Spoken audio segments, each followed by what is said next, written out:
oil production is not where it was before the pandemic. Labor shortages, supply chain issues.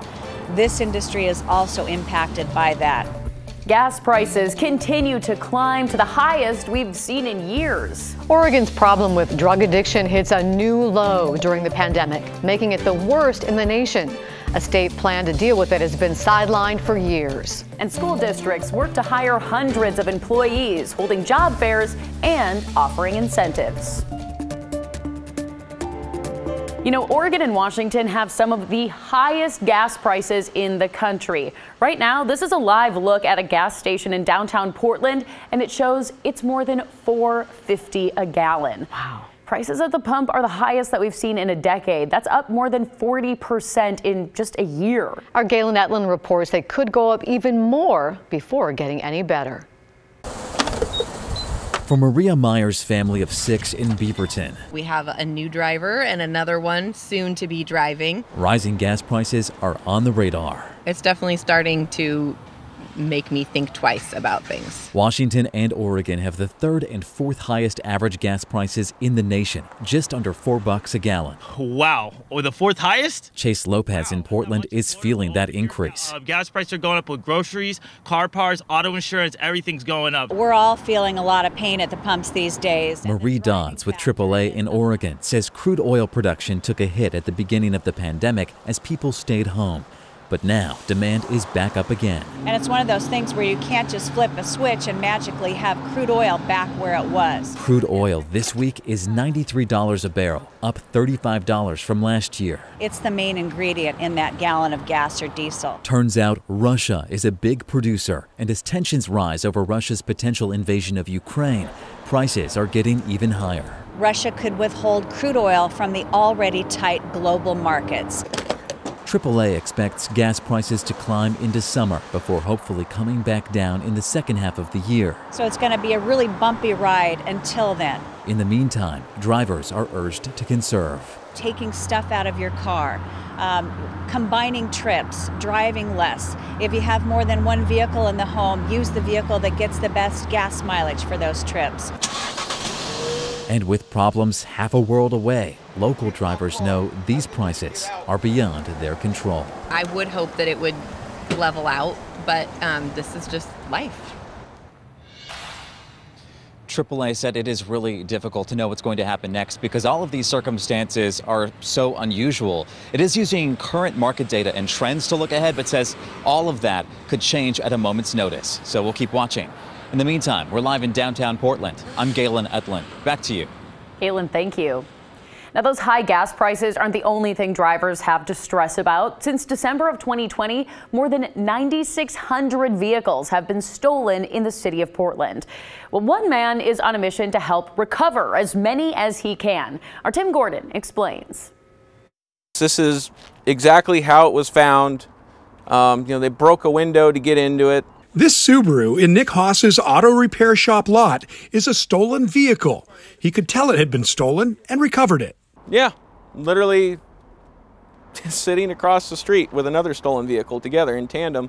Since last summer, Haas has taken it upon himself to track down stolen cars, trucks, and motorcycles and get them back to their owners. He's recovered 54 so far. This is catching car thieves. Haas spends time on his office computer on social media groups dedicated to the huge car theft problem, making note of the stolen vehicles online and posting ones he's discovered on the streets of Portland. This is working better than, unfortunately, than the police and the, whatever automotive theft task force they have on hand. The first he recovered was a 1980 Harley Davidson. It was owned by a veteran and had a lot of sentimental value.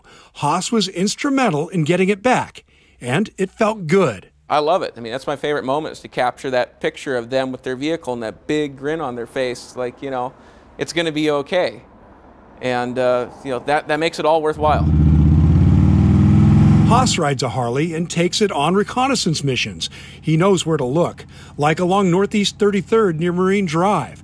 Mixed in with the old RVs in this stretch of homeless living are certainly stolen vehicles, or what's left of them. They've stripped the VIN numbers off of it. They've, cut up as much of it as they can. And here's a roof of what appears to be like a Ford Focus dumped over here. Stripped of parts, cut up for scrap metal. With more than 1,000 vehicle thefts a month in Portland these days, there is a lot of it.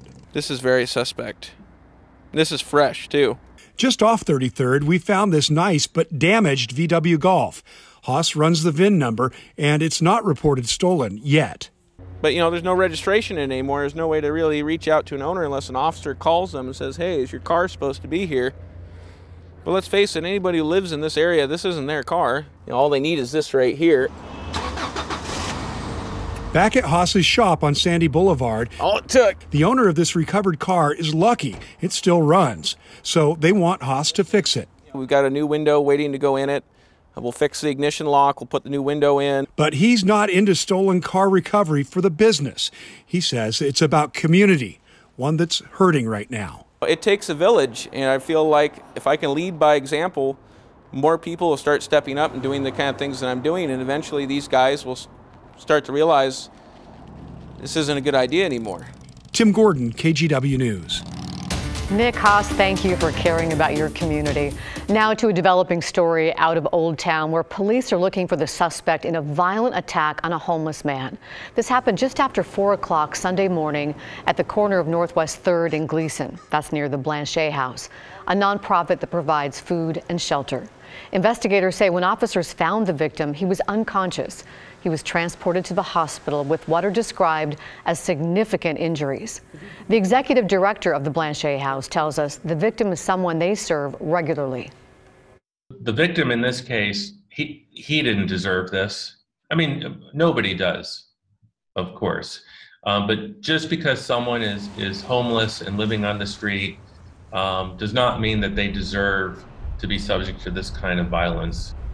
Authorities have not yet released a description of the suspect. Anyone with information about the case is urged to contact the Portland Police Bureau. It's no secret, Oregon has long struggled to battle drug addiction and provide treatment. New numbers show during the pandemic, we've hit rock bottom. The state has a plan, but as David Molko found out, it's been on the back burner for years. Katie was an amazing young woman with an incredible smile. She lit up the room when she came in. Kathy McInnes struggles with the loss every day. You never think it's the last. Of her 28-year-old daughter, Katie Buckle, who for years openly battled alcohol addiction. It's a horrible, cruel disease. It's so misunderstood. Buckle was in and out of treatment. You're just constantly on a treadmill trying to grasp for any kind of help you can get. And in February 2020, she joined a rally calling for change outside the state capitol. That's the part I loved about her, is that she wanted the help. Soon after, with no available beds in Oregon, her mother says, she left for treatment. 2 days later, heart disease caused by long-term alcohol use claimed her life. Why? Why did I have to send her to Southern California? Why? Well, she's far from the only one wondering. It's very disheartening. And here are the cold, hard numbers. According to federal data, Oregon now ranks worst in the country when it comes to the percent of the population suffering from any kind of illegal drug addiction. Add in legal substances like alcohol, and we're still second worst. And there's another strand to this story. Treatment when it comes to those who are seeking but can't access treatment. Out of all 50 states, Oregon ranks dead last. Something's wrong with that, in my opinion. It means we don't care about people's lives. It's depressing because it's unnecessary. And Mike Marshall with advocacy group Oregon Recovers, himself in recovery, says while the pandemic hasn't helped, the root cause is political inaction. It's not rocket science. We can do this. It's just a matter of will. The biggest challenge is access. At the Hazelden and Betty Ford Foundation in Newburgh, Executive Director Heidi Wallace points out, while they have enough beds, big picture, Oregon's system is essentially broken. I mean, we say it all the time, hope is not a strategy. I can't have hope and have that be the only thing. You have to actually have a plan that you take action on. Though the state has had a strategic plan, we learn, 89 pages worth, for nearly 2 years. Do you think it's a priority? If it was a priority, we wouldn't be number at the very bottom of the list. The plan, I think, has been on the back burner. And Jill Gray should know. After all, she's senior policy advisor for the Alcohol and Drug Policy Commission, the independent state agency that created it. COVID's always going to be here, but that can't be our continuing excuse not to make progress. With a law now in the works, she says, to compel more than a dozen state agencies to get efforts moving. Why does it take a bill to get everybody on the same page to meet with you guys? Yeah, I think part of it is just the force that a piece of legislation has. I will continue to partner with the legislature. The governor's office says expanding access to prevention and treatment are among her top priorities and points to new investments this year and last to help support and retain behavioral health staff. Funding from voter passed Measure 110 about to go to counties to reduce barriers to treatment, plus $200,000 to help the commission get started, though they've asked for over $100 million. There simply have to be more treatment beds. Essentially a work in progress, the commission says. That's left this mother still mourning and on a mission. I'm going to carry this mission till the day I die. There needs to be some action taken. We need to have some action taken. David Mulco, KGW News. School districts across the state are looking for hundreds of employees. This week, the Beaverton district is holding an in-person job fair tomorrow from 2 in the afternoon until 6 at night, and again on Wednesday from 9 in the morning until 6 in the evening. The district hopes to hire more than 200 people for a variety of jobs.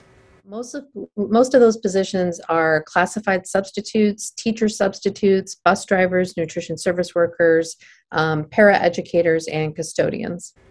The district continues to offer incentives too, like bonuses ranging from $500 to $3,300, depending on the position and number of hours worked.